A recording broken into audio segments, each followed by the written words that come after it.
In this video, we're going to be taking a look at the HK-50 droid from the Build-A-Droid line in the Legacy Collection. So this is part of the wave, or I believe it was the second to last wave actually in the entirety of the Legacy Collection. And that included like Zuckuss, I think maybe the Makori Concept Snowtrooper. What else was there? I think maybe the Ice Cream Man. Action figures like that, mostly original trilogy based, mainly Empire Strikes Back, I think. So with that being the case, HK-47 was probably the first droid of this mold, and then the HK-50 here was a repaint of that.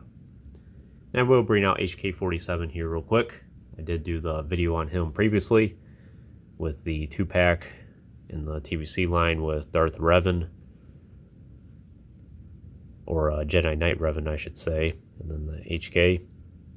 But this is the original HK-47 from Legacy Collection here.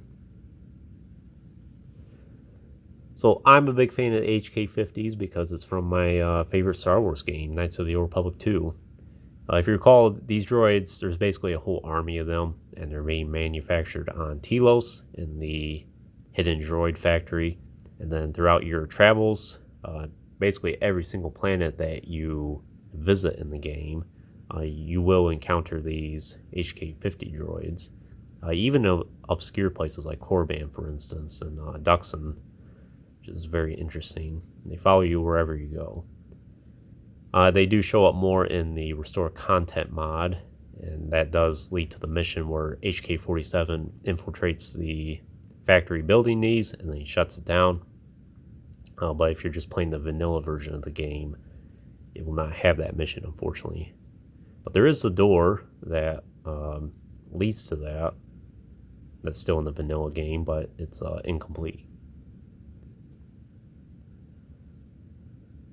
So they're kind of this droid's supposed to be an upgrade from HK-47, and I think they're supposed to be more sophisticated, more intelligent, maybe better at combat.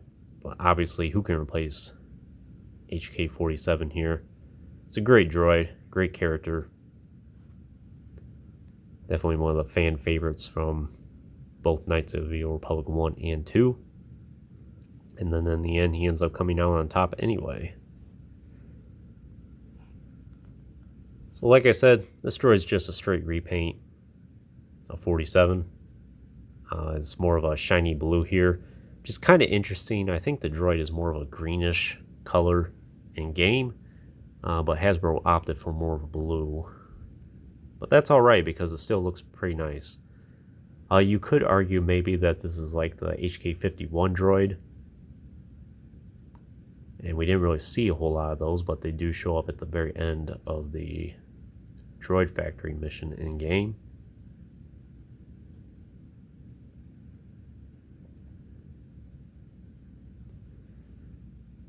And it's pretty consistent with the color scheme all throughout.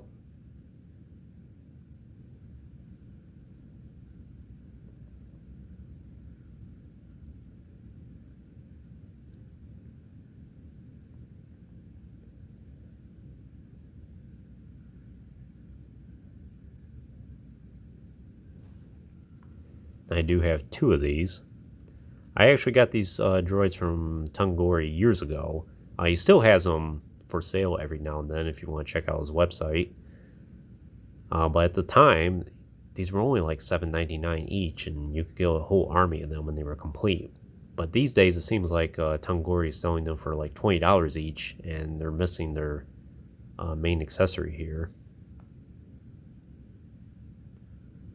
So I'm happy to have 2 of these. This is one droid I would like to see Hasbro do a troop builder pack of. I think people would be perfectly okay getting 4 of these. Maybe just update the articulation a little bit and that's it.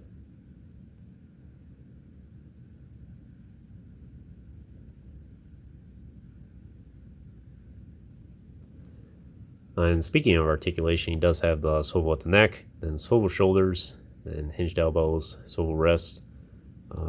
Joint at the torso, and swivel hips, and hinged knees, and hinged ankles. I think this droid would benefit from the hinged hips, and of course the hinge at the shoulders there. I understand why Hasbro didn't really do it because of it being a Build-A-Droid mold. easier to make it like this, especially with separated parts. Then for accessories, of course, it just comes with the signature rifle here, which is the exact same one that's with HK-47, but just a slight repaint of that. As you can see, there's a little bit more of a metallic look to it.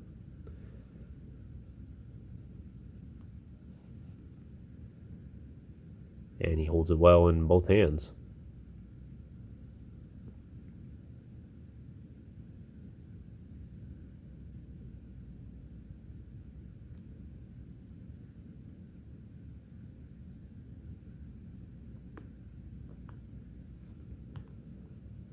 But anyways, that's all I can really tell you about this droid. Like I said, if you see my HK-47 video, pretty much the same exact thing, but I believe this droid deserves its own video. It's from one of my favorite video games, and because of that, it's probably going to be one of my favorite action figures in my collection, quite frankly. I will bring out another HK droid here real quick from the TVC line. This is the HK-87 droid.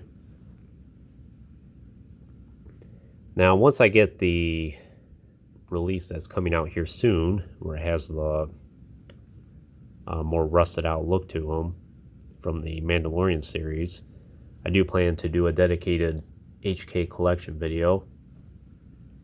And we'll do a more thorough comparison between them all. We can kind of see the evolution of them. So would I recommend this droid for your collection? If you get on eBay and buy a regular one, you're probably going to pay an outrageous price for it. Maybe $50 plus. But like I said, Tungori for the last decade has had them in and out of stock. And nowadays they're about $20, which I think is a little bit more reasonable. But the last few batches that Tungori sold does not include the rifle at all. If you can get by that, then I would recommend getting on Tungori's site and just keeping an eye out. And then maybe you'll be lucky to get one. But otherwise, like I said, you're going to be paying through the nose, probably on eBay. And between HK-47 and the HK-50 droid, and then the YVH droid, those are probably, and then the BGJ-38 droid, those four. Those are probably the four rarest Build-A-Droid action figures you can get from Hasbro, and they're all pretty expensive. HK-50 is slightly cheaper than 47, at least that's how it was before the repack of 47 there. I haven't actually checked to see what the going rate is now, but I wouldn't be surprised if it's still a little bit on the cheaper side. Still, highly recommended droid, a great droid from a great video game. So if you're a big fan of Knights of the Old Republic, HK droids, or droids in general, it's highly recommended for your collection. But anyways, that concludes this review. I hope you enjoyed it. Stay tuned for plenty more reviews in the future. There will always be more to come. If you haven't already, please like the video and subscribe to the channel. I just appreciate all your support, and check out some links in the description if you haven't done so already. As always, thanks for watching.